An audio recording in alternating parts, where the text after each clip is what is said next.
माँ। गांव बापस्ती की पहाड़ी पर एक मंदिर था जो कई वजहों से प्रसिद्ध था। बापस्ती के परिवारों में आपसी सौहार्द बना हुआ था। इसकी वजह उस मंदिर को ही बताया जाता है। अरे ओ विमला, ये इस मंदिर की कहानी क्या है रे? अरे ये मंदिर इस गांव के लिए बहुत ही शुभ है। अरे शुभ तो है, तो फिर भी लोग इस मंदिर से दूर क्यों रहते हैं? ये इतना वीरान क्यों रहता है? अरे बड़े बुजुर्ग कहते हैं कि मंदिर में आत्माओं का राज है जो लोगों की मदद करते हैं, लेकिन मंदिर से सभी को दूर भी रखते हैं। अरे ये कैसी आत्माएं हैं जो लोगों की मदद भी करते हैं और लोगों को मंदिर से दूर भी रखते हैं?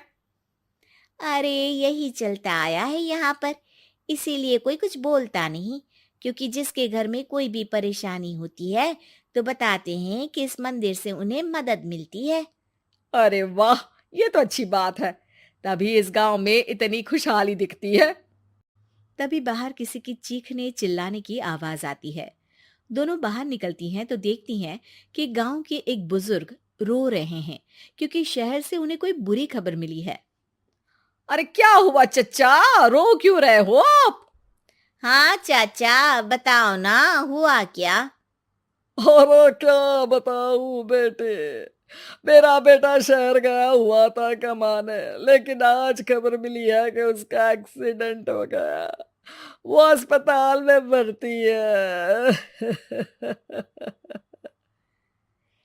अरे तो इसमें परेशान होने की क्या बात है चाचा? जाओ शहर और बेटे का इलाज करवाओ। हाँ चाचा, विमला सही कह रही है। आप शहर जाओ और इलाज करवाओ। और कैसे इलाज करवाऊं? अभी पैसे नहीं है, और शहर के अस्पतालों में इलाज का खर्चा लाखों में आता है। अरे चाचा, भगवान पर भरोसा रखो, कहीं ना कहीं से मदद जरूर मिल जाएगी। बस आज का दिन कैसे भी काट लो। अरे अब तो बेटा थोड़ा समय काटना भी मुश्किल होता जा रहा है। देख कमला, तू ही समझा चाचा को। अरे पैसों का कहीं ना कहीं से इंतजाम तो जरूर हो जाएगा। अरे चच्चा, जब विमला कह रही है तो थोड़ा उस पर भी भरोसा रखो। चलो आपको घर छोड़कर आ जाती हूँ। उसके बाद कमला उन बुजुर्ग को लेकर चली जाती है और विमला मंदिर की ओर चली जाती है। विमला मंदिर की सीढ़ियों पर चढ़ते हुए दूर से नजर आती है। उसके बाद वो आंखों से ओझल हो जाती है। उसी रात उस बुजुर्ग के घर के बाहर एक थैला रखा हुआ मिला। बुजुर्ग उस थैले को देखते ही चौंक पड़ा क्योंकि उसमें 5 लाख रुपए रखे हुए थे। वो बुजुर्ग सुबह दौड़ा दौड़ा गांव के दूसरे बुजुर्गों के पास गया। और मंगल भाई सुनो, मेरे घर के बाहर ये पैसों से भरा बैग रखा हुआ मिला है। अरे किसका है ये भाई? अरे भैया, मुझे क्या पता। तभी उधर से कमला और विमला निकलती हैं। अरे बेटा सुन तो, देख ये क्या रखा हुआ था मेरे घर के सामने।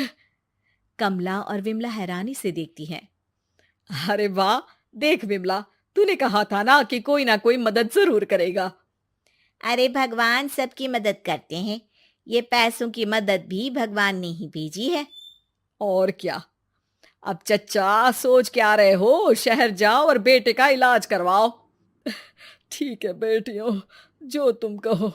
चलो निकलता हूँ शहर, बेटे का इलाज करवाने के लिए। अरे विमला, एक बात तो बता, ये इन्हें मिले तो कैसे मिले पैसे? अरे मैं ना कहती थी कि ये मंदिर सबकी मुसीबतों में मदद भेजता है। अरे वाकई बड़ी पुण्य आत्मा है मंदिर में। सो तो है, लेकिन उनके बारे में लोगों को कम ही पता है। अच्छा, और तुम्हें क्या पता है? अ, जितना पता था वो तो बता दिया। ना रे ना, मैं नहीं मानती। तू कुछ तो छिपा रही है। अरे कुछ ना छिपा रही, जो पता था वो बता दिया। मंदिर से लोगों को मदद मिलती है, बस इतना ही पता है। ठीक है बाबा, अब नहीं पूछूंगी। इसके बाद उसी रात कमला चुपचाप अपने कमरे से निकलती है और मंदिर की ओर चल पड़ती है। कमला धीरे धीरे मंदिर के दरवाजे पर पहुंचती है। अंदर से हल्की हल्की रोशनी आ रही थी। इसके बाद जो वो देखती है वो हैरान रह जाती है। कमला इसके बाद तेजी से वापस लौट आती है। दूसरे दिन सुबह सुबह। अरे विमला, तू तो छिपी रुस्तम निकली। है? ऐसा क्या छिपा लिया मैंने? अरे तूने तो भनक ही नहीं लगने दी और चाचा की मदद भी कर दी। हैं? ये क्या कह रही हो? ऐसा कैसे कह सकती हो तुम? मैंने कोई मदद वदद नहीं की। अरे सब पता है मुझे, कल रात मैं गई थी मंदिर। तो क्या देखा?